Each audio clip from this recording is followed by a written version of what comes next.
और देखने लगा। वह थोड़ी देर बाद ही बस से बाहर निकल आया और इधर-उधर देखने लगा पर उसके रिश्तेदार नहीं आए थे।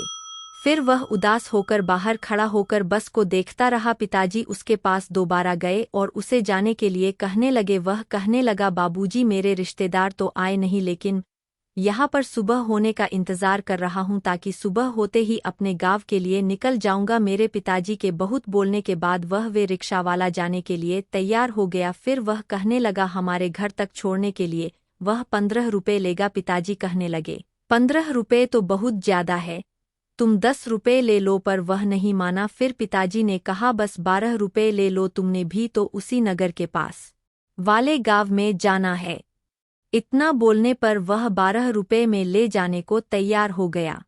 फिर हम सब झट से रिक्शे पर बैठने लगे। रिक्शे में आगे 3 सीटें थी और पीछे 3 बैठने वाली सीटें थी, पर रिक्शे की हालत इतनी अच्छी नहीं थी। वह बहुत पुराना रिक्शा लग रहा था। फिर भी हम यह सोच रहे थे जैसे तैसे हम अपने घर ठीक ठाक पहुंच जाए। पिताजी ने रिक्शे के नीचे वाली जगह में तीनों बैग रख दिए। बड़ी मुश्किल से हम सब बैठ गए। रिक्शावाला रिक्शा लेकर चलने लगा। वह अपने घर की बातें करते करते आगे बढ़ता रहा। फिर पिताजी ने उस रिक्शे वाले को उसका नाम पूछा। उसने अपना नाम चेतू बताया। फिर वह पिताजी को अपने रिक्शे खरीदने के बारे में बताने लगा और कहने लगा उसने बहुत ही मुश्किल से यह रिक्शा लिया था। फिर वह पिताजी से पूछने लगा कि वह क्या काम करते हैं। पिताजी कहने लगे, वह एक छोटे से पुस्तकालय में क्लर्क की नौकरी करते हैं। बातें करते करते हमारा घर बहुत नजदीक आ चुका था। वे रिक्शावाला हमें घर से थोड़ी दूर छोड़कर चला गया। बोर हो चुकी थी। 10 मिनट का रास्ता चलते चलते ही हमारा घर आ गया और हम सब झट से घर के अंदर पहुंच गए। मेरी माँ ने चाबी से घर का दरवाजा खोला। फिर हम सब अंदर चले गए। हम इतना थक चुके थे कि सामान अंदर रखते ही सोने चले गए। 2 दिन बाद हमने पाठशाला जाना था। माँ ने कुछ देर आराम करके घर की साफ सफाई शुरू कर दी। कुछ देर बाद घर की सफाई हो गई और हम सब नानी के घर से लाई हुई चीजें निकालकर देखने लगे और नानी को याद करने लगे। दूसरे दिन से हम सब ने पाठशाला जाना था और फिर दूसरे दिन से हमने पाठशाला जाना शुरू कर दिया। ऐसे ही 15 दिन बीत गए थे हमें नानी के घर से आए हुए। हम सब बच्चे पाठशाला से घर आते ही माँ से यह पूछते थे, नानी का पत्र आया कि नहीं। माँ के हाँ बोलने पर हम नानी का पत्र पढ़ने के लिए मांगते थे। नानी का आया हुआ पत्र माँ हमें पढ़कर सुनाया करती थी। कभी कभी पिताजी भी दफ्तर से जल्दी आ जाया करते थे, तब वह भी हमें नानी का पत्र पढ़कर सुनाया करते थे और हमारी तरफ से नानी को पत्र लिखा भी करते थे। नानी हर पत्र में मामा जी से यह लिखवाया करती थी कि वह भी हमें रोज याद करती है और हमसे मिलने की जल्द उम्मीद करती है। यह सुनकर हमें बहुत अच्छा लगता था। फिर कुछ दिन ऐसे ही बीत गए पर नानी का कोई पत्र नहीं आया था।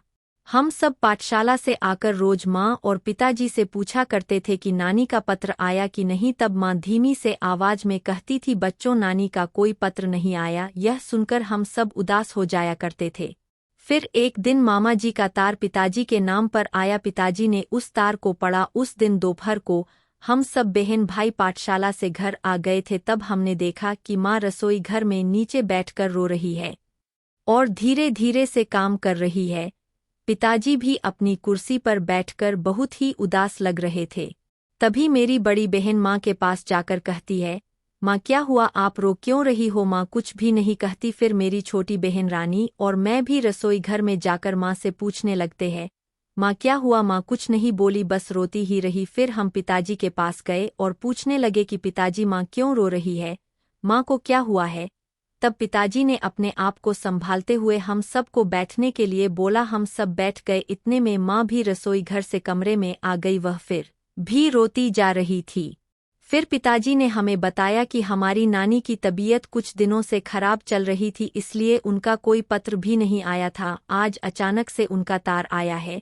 बच्चों, पिताजी ने भरे हुए गले से हमें बताने लगे कि बच्चों तुम्हारी नानी हमें छोड़कर सदा के लिए चली गई। यह बात सुनकर हम तीनों बहन भाई सन्न रह जाते हैं।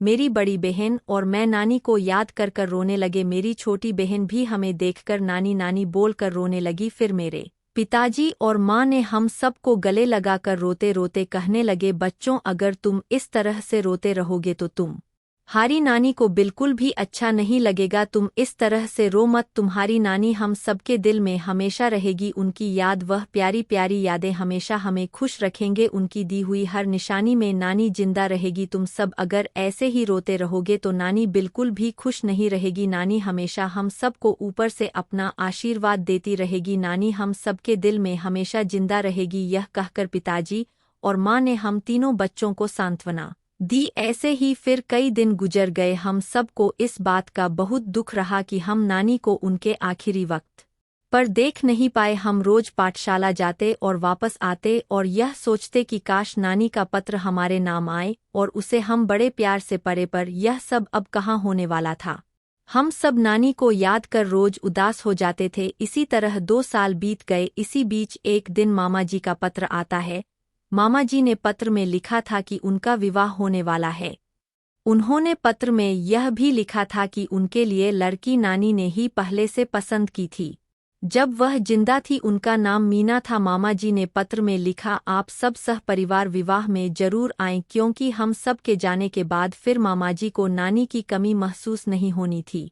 पर बहुत कोशिश करने के बाद भी हम सब मामा जी के विवाह पर नहीं जा सके। हम तीनों बहन भाइयों की परीक्षा चालू हो गई थी और पिताजी को भी ऑफिस से छुट्टी नहीं मिल रही थी। फिर पिताजी ने मामा जी को बड़े उदास मन से पत्र लिखकर यह बताया कि बच्चों की परीक्षाएं शुरू हो चुकी है और उनको भी ऑफिस से छुट्टी नहीं मिल रही है। हमें भी बड़ा अफसोस है पानू कि हम सब तुम्हारी विवाह पर नहीं आ रहे। तुम बिल्कुल भी चिंता मत करना और अपने विवाह को हमारे प्यार और आशीर्वाद से संपन्न करना। हम सब बहुत खुश है।